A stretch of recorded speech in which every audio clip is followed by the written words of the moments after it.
Paplet fish आहे। आता आपण याची फिश करी करूया। तेल टाकणार आहे मी, त्यामध्ये चिरलेला कढीपत्ता आणि वाटण,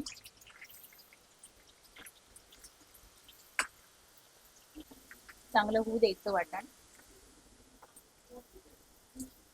तेलामध्ये मिसळू द्यायचं आणि तेल वर येऊ द्यायचं, तर वाटण छान शिजलं म्हणून समजायचं। मसाला छान, वाटण छान शिजलं आहे, तेल पण वर आलेलं आहे। 1 चमचा तिखट, थोडं हळद, धणे जिरे पावडर आणि गरम मसाला, स्वादानुसार मीठ, हे चांगलं परतून घ्यायचं।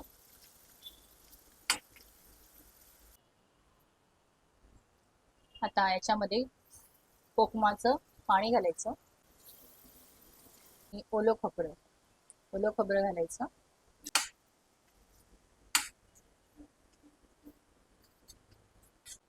थोडं होऊ द्यायचं। आता यामध्ये पाणी घालायचं,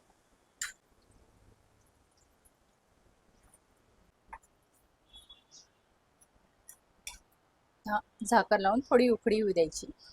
उकळी आलेली आहे, त्यामुळे याच्यामध्ये फिश टाकू।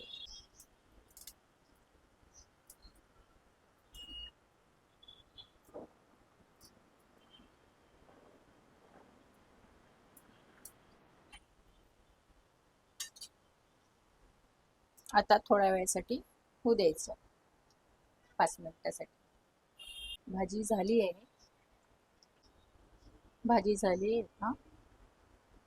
आता कोथिंबीर घालून ती आता सर्विंग प्लेटमध्ये सर्व करायची। पॉपलेट फिश करी तयार झालेली आहे। माझा व्हिडिओ आवडला असेल तर लाईक आणि सबस्क्राईब करा।